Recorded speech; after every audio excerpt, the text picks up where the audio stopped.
Dice, ¿por qué en México los septiembres ocurren grandes temblores? Porque no es cierto. Ha ocurrido 3 o 4 veces. Pues es normal que en un lugar donde hay muchos terremotos, porque México está en una zona sísmica, pues en 20 o 30 años caigan 4 el mismo mes, ¿no? Luego caen en otros meses. Lo que ocurre es que hubo 2 muy fuertes en días muy cercanos. Fueron en septiembre del 85 y luego el otro que también fue en septiembre, no me acuerdo exactamente cuándo. Entonces, a partir de eso se crea una coincidencia, crea un mito. Y la coincidencia crea el mito. Ahora hubo un terremoto, pero ya no fue el mismo día. Hubo un terremoto que además no fue tan grave como los que se vivieron en el pasado. Y entonces pues, los charlatanes, los embaucadores, los vividores se aprovechan de esto para generar la idea de que hay una constante y que esa constante además es, como me decía alguien, predecible. Los terremotos no se pueden predecir. Se puede predecir en general que en una zona sísmica va a haber terremotos. Pues eso sí, tampoco es magia, ¿no? México es un lugar donde siempre va a haber terremotos y los ingenieros cuando construyen edificaciones las construyen pensando precisamente en que va a haber terremotos y por lo tanto tienen que utilizar cimentaciones, columnas, muros de carga, etcétera, adecuados para soportar los terremotos que seguro va a haber. Lo que nadie sabe es cuándo van a ocurrir. Y esto es algo interesante. Alguien me preguntaba que cómo vivía el terremoto del 85. A ver, el terremoto del 85 lo vivía en la colonia Roma Sur, donde yo vivía, en la calle de Sonora, esquina con Puebla. Y por supuesto fue aterrador. Yo bajé, me acuerdo con mi hija menor, la bajé como una sandía bajo el brazo, porque además vivíamos en un 4º piso, sin ascensor, sin elevador. Entonces pues, era creo que se bajar corriendo con los niños y ponerse a salvo en la calle. Yo fotografié el primer rescate que fue fotografiado en Álvaro Obregón, casi esquina con Insurgentes, y luego dejé de hacer periodismo. O sea, yo me salí a hacer periodismo y regresé a hacer rescatismo, porque yo en aquel entonces estaba en el Socorro Alpino de México como aspirante a patrullero. Luego me di cuenta que tampoco era mi vocación y que estaba yo precisamente metiéndome en un edificio a medio derruir. Y me di cuenta que lo que menos necesitaba el país era que yo los dotara de otras 2 huérfanas que aumentaran el problema pues, de las muertes que claramente habían sucedido. Pero yo debo haber ayudado a sacar al primer grupo de muertes en la calle del Oro, casi esquina con Insurgentes, aproximadamente a las 11 de la mañana del 19 de septiembre del 85. Entonces, después de unos 2 días de esto, de trabajar en rescate, además que era muy difícil llegar al centro, a la avenida no es cierto, a Lázaro Cárdenas, donde estaba la sede del Socorro Alpino, enfrente de la que era la copa de leche, que cayó, y una camarera que nos atendía a todos los del Socorro Alpino murió. Entonces me dediqué a logística, estuve en la Plaza Cibeles, se estableció un centro de acopio de materiales y distribución tanto a damnificados como a rescatistas, y a eso me dediqué hasta que la emergencia pasó. Pero desde entonces se habla de predecir los terremotos y es falso, es mentira, nadie puede predecir un terremoto. Y en aquel entonces me acuerdo que yo recorrí con Mario Méndez Acosta, que fue mi compañero en radio, mi compañero en televisión, mi compañero en muchas andanzas en la Sociedad Mexicana para la Investigación Escéptica.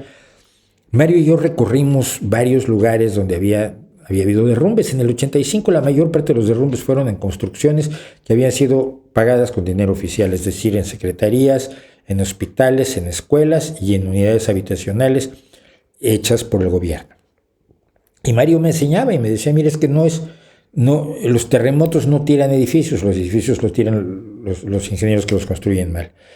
Y él me iba enseñando las columnas de los edificios que habían caído y me señalaba por qué estaban mal, o la varilla era de un calibre demasiado pequeño, o el hormigón tenía demasiada arena, o no tenía los aditivos que necesitaba tener, etcétera, etcétera. Es decir, que el terremoto fue demoledor, sobre todo porque cayó en lugares donde se había hecho construcciones gubernamentales y que habían sido construcciones de una corrupción enorme, como suele ocurrir y como hasta donde se sigue ocurriendo en México. Entonces, el terremoto del 85 podría haber sido muchísimo menos letal si las construcciones hubieran estado bien hechas y no se hubieran robado el dinero en el proceso de construcción de todas esas edificaciones gubernamentales.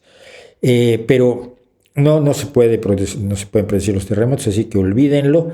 Y yo sí creo que México está un poco mejor preparado, pese a que López Obrador se cepilló el fideicomiso para atención de desastres naturales, el Fonden. Creo que México está mejor preparado porque, miren, hasta el 19 de septiembre de 1985 éramos inmunes a los temblores. Yo me acuerdo que estaba uno dormido y de pronto sentía que le movían la cabeza. Ya se subió el perro a la cama otra vez, bájalo. Ay, no, es que está temblando. Ah, pues ya se acabará.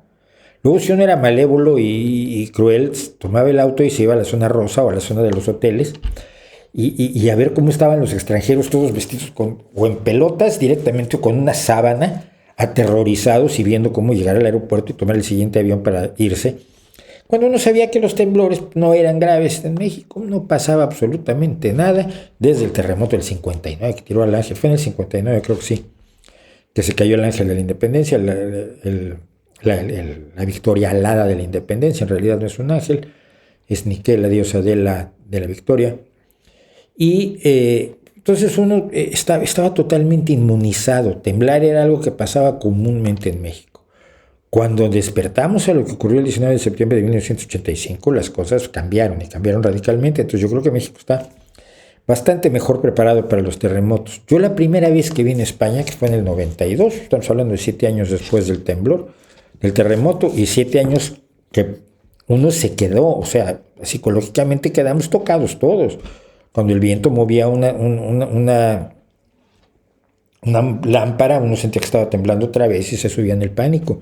Y eso no se puede controlar, se llama síndrome de estrés postraumático, aunque fuera pequeñito, pero lo tuvimos los que pasamos esos terremotos.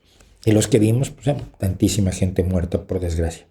Entonces, cuando yo vine a España por primera vez y veía yo las columnas sobre las que estaban levantados edificios de 5 y 8 y 10 pisos, las columnas delgaditas, pequeñitas, yo decía, esto en cuanto tiemble se va a caer. Entonces ya venía uno junto que me decía, pues es que aquí no tiembla. Ah, es cierto. Es que se le olvida a uno que las cosas son distintas fuera de su país. Yo recuerdo a un amigo que cuando tenía mucho frío en Holanda decía que igual había norte en Veracruz, hasta que alguien le explicó que en Holanda, ¿no? Veracruz quedaba un poco al norte de Holanda y un poco al este de Holanda. Digo, al oeste de Holanda, perdón, al sur y al oeste de Holanda.